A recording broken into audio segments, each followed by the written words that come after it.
Fala, povo lindo e abençoado! Estamos começando mais um programa Polêmicas da Bíblia. Hoje estaremos falando a respeito da morte de Judas, que é apontado pelos caçadores de contradições como uma das maiores contradições bíblicas. Quando falamos em Judas Iscariotes, logo nos vem à cabeça a palavra traidor e ladrão. Porém, o que as pessoas questionam é a forma como ele morreu. Elas afirmam que a Bíblia entra em contradição com relação a esse assunto.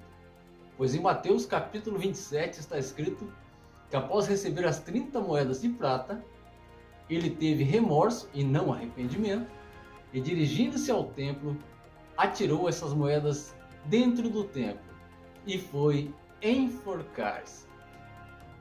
Só que no livro de Atos dos Apóstolos, capítulo 1, está escrito que Judas morreu arrebentando-se ao meio, e todas as suas entranhas se derramaram. Mas, afinal de contas, existem contradições entre os textos? Quer saber a resposta para essa pergunta? Então fique conosco até o final, porque o Polêmicas da Bíblia está começando agora.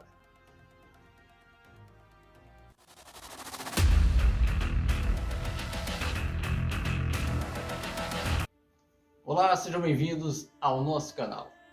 Eu sou o pastor Adilson e o meu compromisso é com a verdade. Antes que você esqueça, deixe o seu joinha, se inscreva no canal e ative o sininho para você receber notificações. Quem era Judas Iscariotes? Como ele morreu? Judas Iscariote foi o discípulo que traiu o Senhor Jesus. Ele era filho de um homem chamado Simão. Provavelmente, a palavra Iscariote seja derivado do termo hebraico Ishi-Keriote, que significa homem de Quiriote. Há também quem defenda que Iscariotes não seja uma indicação do seu local de origem, mas um tipo de designação infame para identificá-lo. Alguns estudiosos sugerem que Iscariotes tem origem num termo que significa assassino. É isso mesmo, assassino. Judas Iscariote, ele era tesoureiro de Jesus, porém ele furtava as arrecadações. No Evangelho de João, ele é chamado de ladrão. Mas, pastor, eu quero saber como que ele morreu. Calma, você já vai saber agora. Espera só um pouquinho. Em Mateus capítulo 27, nós temos os detalhes do que aconteceu com Judas. Olha só. Acompanhe comigo o que diz o texto, lá em Mateus. Então Judas, vendo que Jesus havia sido condenado, sentindo remorso, devolveu as 30 moedas de prata aos sacerdotes, dizendo: pequei traindo sangue inocente. Os sacerdotes responderam: isso é problema seu.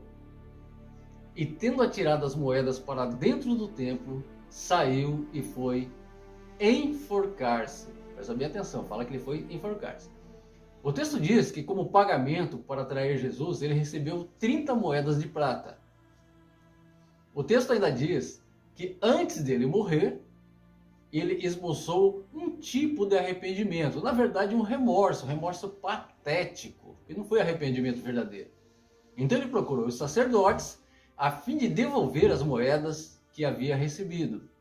Porém, os sacerdotes não colocaram as moedas no cofre das ofertas, porque era considerado preço de sangue. Ele então ficou irritado e atirou as moedas para dentro do templo e foi enforcar-se. No livro de Atos dos Apóstolos, capítulo 1, versículo 18, diz que ele, precipitando-se ao meio, caiu prostrado e arrebentou-se pelo meio e todas suas entranhas se derramaram. Acompanhe comigo o que diz o texto. Diz assim: Judas adquiriu um campo com o salário da sua iniquidade, e precipitando-se caiu prostrado e arrebentou-se ao meio, e todas suas entranhas se derramaram.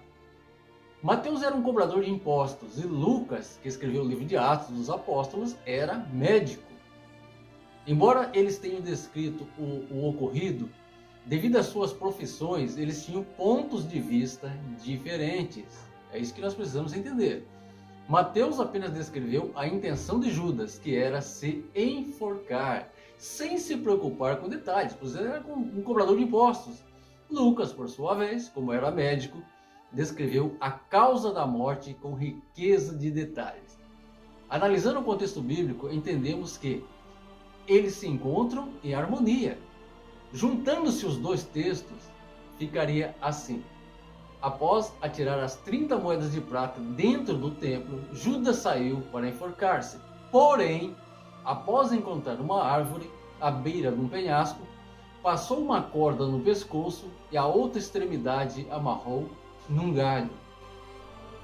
Quando ele se pendurou, o galho não suportou seu peso e quebrou, vindo a cair em cima de rochas pontiagudas, arrebentando-se ao meio, e todas as suas entranhas se derramaram.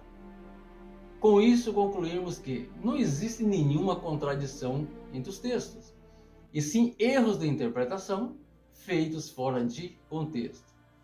E assim nós encerramos essa série de 3 supostas contradições bíblicas. Se você não assistiu as 2 anteriores, volta lá e assista, que vale a pena. E nós vamos ficando por aqui, agradecendo a sua participação. Que Deus abençoe grandemente a sua vida, a sua família e até uma próxima, se Deus quiser. Tchau, tchau.